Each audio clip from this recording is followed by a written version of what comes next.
សួស្តីអ្នកសិក្សាទាំងអស់គ្នាដូចជាបងប្អូនដែលកំពុងសិក្សាភាសាអង់គ្លេសថ្ងៃនេះខ្ញុំនឹងប្រាប់អ្នកទាំងអស់គ្នាតទៅជាមួយនឹងការសរសេរអក្សរធំតើគេកំណត់យ៉ាងម៉េចតទៅមួយការសរសេរអក្សរធំនៅក្នុងប្រយោគណា Okay, today I will to show you about how to use capitalization. Okay, ថ្ងៃនេះខ្ញុំនឹងប្រាប់អ្នកទាំងអស់គ្នាតទៅតើការប្រើប្រាស់ capitalization ឬក៏យើងអាចនិយាយថា uppercase letter ការប្រើប្រាស់អក្សរធំហ្នឹងគឺយើងប្រើយ៉ាងម៉េចណា Okay, here's 9 capitalization rule in English មានតទៅជាមួយនឹង rule ណា rule មាន9ទៅនឹងការសរសេរអក្សរធំនៅក្នុងភាសាអង់គ្លេស Okay ឥឡូវសូមមកលម្អិតមួយជាមួយនឹងខ្ញុំបន្ទាប់ពីយើងរៀនហើយខ្ញុំសង្ឃឹមថាអ្នកទាំងអស់គ្នាអាចសរសេរបានយ៉ាងល្អនៅក្នុងការប្រើប្រាស់អក្សរធំនៅក្នុងប្រយោគណា Okay, number 1 capitalize the first word out every sentence មានថាការសរសេរធំនៅពាក្យដំបូងគេនៅក្នុងប្រយោគនីមួយៗណារាល់ប្រយោគទាំងអស់ឲ្យតែប្រយោគណាទៅចាំណាឲ្យតែចាប់ដើមអក្សរដែលចាប់ដើមមុនគេបង្អស់នៃប្រយោគគឺយើងត្រូវតែសរសេរធំដាច់ខាតសរសេរជាអក្សរធំណាឧទាហរណ៍ The sky look beautiful today ឃើញទេដាក់ហេតុអីបើគេសេសធីជាអក្សរធំដោយសារតែវាthe first word out the sentence ណាគឺជាពាក្យជាអក្សរដំបូងនៃប្រយោគឲ្យតែអក្សរដំបូងនៃប្រយោគគឺយើងសរសេរជាអក្សរធំទាំងអស់បើសិនជាអក្សរតូចគឺខុសហើយណាខុសរូបរបស់វាហើយ Okay, number 2 my brothers walk to school every day ឃើញ my ហេតុអីមកគេសរសេរ letter m ជាអក្សរធំដោយសារតែ rule របស់វាគឺ the first word out the sentence ណាគឺយើងត្រូវតែសរសេរអក្សរធំ My brother walk to school every day បងប្អូនរបស់ខ្ញុំដើរទៅសាលារៀនជារៀងរាល់ថ្ងៃយើងទៅណា Okay, number 2 she is so beautiful ឃើញ she letter s the first word out the sentence គឺពាក្យដំបូងនៃប្រយោគត្រូវតែ must write in uppercase ត្រូវតែសរសេរជាអក្សរធំណា uppercase ឬក៏ big letter ឬក៏យើងអាចនិយាយថា capitalization ហ្នឹងឯងណា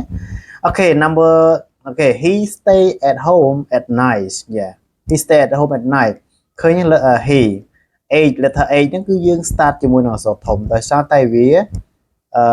the first word out the sentence វាគឺជាពាក្យណាគឺជាអក្សរដំបូងបង្អស់ណាអក្សរដំបូងដែលយើងនៃប្រយោគយើងត្រូវតែសរសេរណា Okay អានេះគឺជា rule ទី1គឺយើងសរសេរអក្សរធំជាមួយនឹងពាក្យណាដែលចាប់ដើមមុនគេបង្អស់នៃប្រយោគគឺយើងត្រូវតែសរសេរណា Yeah and rule ទី2 capitalize days month and holiday ហើយអក្សរធំនេះយើងត្រូវតែសរសេរជាមួយនឹងថ្ងៃទាំងអស់ដូចជា Monday រហូតដល់ Sunday ហ្នឹងត្រូវតែសរសេរអក្សរធំណា the first letter the first letter យើងសរសេរអក្សរដំបូងគេបង្អស់គឺត្រូវតែសរសេរអក្សរធំណា capital day ជាមួយនឹងថ្ងៃជាមួយនឹងខែជាមួយនឹង holiday ថ្ងៃសម្រាប់អីផ្សេងៗហ្នឹងទៅណាអាហ្នឹងគឺជា rule ទី2ឧទាហរណ៍ Monday ថ្ងៃច័ន្ទគឺសូសូ am ជាអក្សរធំទេបើសិនសេសតូចគឺខុសហើយណាអាហ្នឹងជា rule របស់វានៃការសរសេរអក្សរធំ Monday Tuesday គឺសេសធំយើងអរគ្នា Tuesday Wednesday អក្សរធំ Thursday អក្សរធំ Friday អក្សរធំ Saturday អក្សរធំ Sunday ឃើញទេតទៅជាមួយនឹងថ្ងៃទាំងអស់គឺយើងត្រូវតែសរសេរអក្សរធំនៅមុខណានៃអក្សរនៅមុខវាតទៅមួយខែដូចជា January ឃើញសេ letter J សេជា big letter ណាជាអក្សរធំបើមិនអក្សរអក្សរធំទេគឺខុសហើយណាតងការសេរបស់បងឬក៏អ្នកសិក្សាទាំងអស់គ្នា January February March April May June July August សុទ្ធតែជាអក្សរធំ the first letter បើសិនជើយើងសរសេរអក្សរតូចទាំងអស់គឺស្មើខុសទោះវា3វានៅកន្លែងណាក៏ដោយណាឲ្យតែតាក់ទងជាមួយនឹងថ្ងៃតាក់ទងជាមួយនឹងខែឬក៏ holiday ត្រូវតែសរសេរអក្សរធំ the first letter នៅពាក្យហ្នឹងណា Okay ដូចជា Thanksgiving ឃើញទេ Thanksgiving ជា holiday មួយថ្ងៃដឹងគុណអញ្ចឹងទៅដូចជា letter T ឃើញទេ T គឺត្រូវតែសេសធំ Christmas ថ្ងៃបុណ្យ Christmas គឺ letter C សធំខ្មែរ New Year ឃើញខ្មែរ New Year ត្រូវតែសធំ Chinese New Year អក្សរធំ etc ទៅឲ្យតែតទៅជាមួយនឹង holidays holidays month and day must write uppercase letter must write capitalization must write big letter ត្រូវតែសរសេរអក្សរធំណាយ៉ាត្រូវតែសរសេរជាមួយនឹងអក្សរធំបើសរសេរសទៅគឺខុសហើយណាយ៉ាតោះយើងអូខេ please move to number 3 one the rules number 3 rule number 3 capitalize proper noun ណា you know proper noun នេះបងគឺតាអ្នកនរស្គាល់ហើយទៅនឹង proper noun ឬក៏ common noun ណាយើងសរសេរអក្សរធំជាមួយនឹង proper noun សរសេរអក្សរធំជាមួយនឹងនាមអក្សរធាតុយ៉ា proper noun ហ្នឹងគឺនាមអក្សរធាតុឲ្យតែនាមអក្សរធាតុគឺយើងសរសេរអក្សរធំ the first letter of that word ណាយ៉ាឧទាហរណ៍ this name specific ដូចជាឈ្មោះspecific people places thing or organization ឬមួយក៏អង្គភាពឬក៏អង្គការអីមួយចឹងទៅអូខេឥឡូវយើងមើលមួយតទៅមួយមនុស្សដូចជា Maria ឃើញ letter M យើងសរសេរទៅជា big letter ណាត្រូវតែសរសេរជាអក្សរធំឈ្មោះមនុស្សតែយើងសរសេរអក្សរតូចទាំងអស់គឺខុសហើយយើងទៅចាំណាអូខេ Maria Gomez អីចឹងទៅអូខេ Dr. Lee letter D ឃើញឬក៏ Lee ជាឈ្មោះដែរគេសរធំណាយ៉ា Chun Hee example letter C សរសេរជា big letter ដែរណា Tola T សរសេរ big letter John សរសេរអក្សរធំណាឲ្យតែឈ្មោះមនុស្សណាគឺយើងសរសេរអក្សរធំ the first letter យ៉ាតតងទីកន្លែង Mount Everest ឃើញ Mount យើងសរសេរអក្សរធំ M ឬក៏ E ហ្នឹង Everest ហ្នឹងគឺសរសេរជា big letter ណាតែយើងអូខេ Colin Mountain ឃើញ Colin Mountain Colin K ហ្នឹងគឺជា big letter ណាសរសេរធំ etc មានលក្ខណៈច្រើនតទៀតណាយ៉ាជាមួយនឹងអង្គភាពឬក៏ក្រុមហ៊ុនផ្សេងឲ្យតែឈ្មោះគឺយើងសរសេរអក្សរធំដែរដូចជា Google យ៉ាឃើញទេ Google ជាប្រភេទក្រុមហ៊ុនមួយក្រុមហ៊ុន Google យើងហ្នឹងយ៉ាឃើញជាគេមិនដែលសរសេរអក្សរតូចទេគឺសរសេរអក្សរធំចេញមក letter G ហ្នឹងគឺត្រូវតែអក្សរធំ must be uppercase letter must be capitalization ណា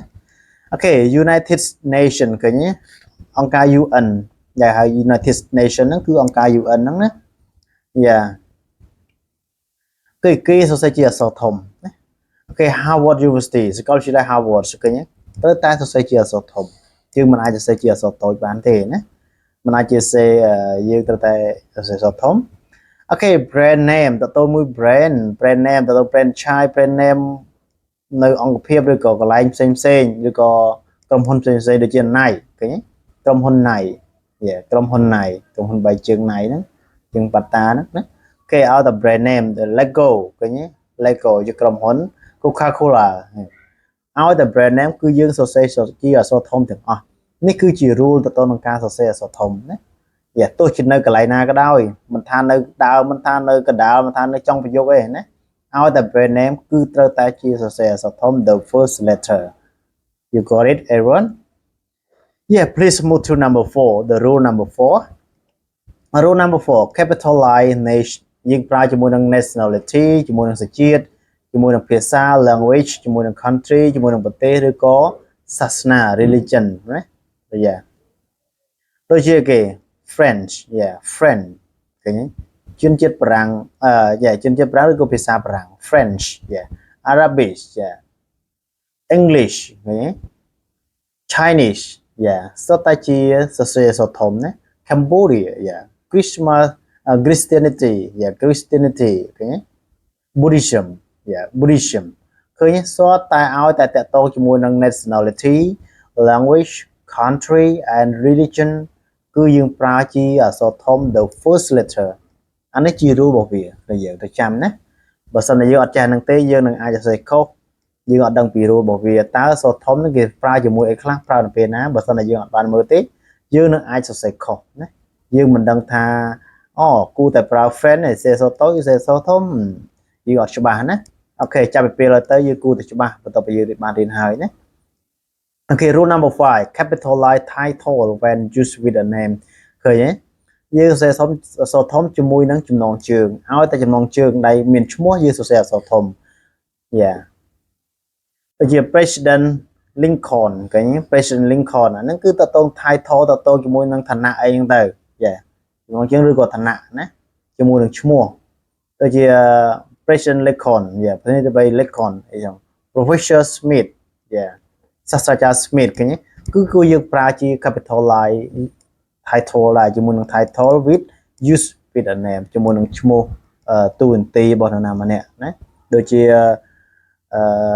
Dr. Smith yeah Professional Smith President Barack Obama example ហ្នឹងទៅណា yeah Donald Trump yeah President Donald Trump គឺយើងសរសេរជាអក្សរធំទៅចាំណាបើសិនតែយើងអត់ចេះហ្នឹងទេយើងនឹងសរសេរខុសទៅពីហើយគ្នាយើងណា Okay but not when used generally yeah តែបើសិនតែយើងប្រើជាទូទៅគឺយើងអត់សរសេរជាអក្សរធំណាគ្នាយើងណាដូចជា the president gave a speech yeah I want to be a professional someday ចឹងទៅ professor ឃើញយើងប្រើជាប្រយោគធម្មតាណាជា generally តែបើសិនតែយើងប្រើជាដើមប្រយោគនេះដូចជាតើ president Lincoln ទៅមកយើងត verb phrase មួយទៀតយើងសរសេរអក្សរធំណា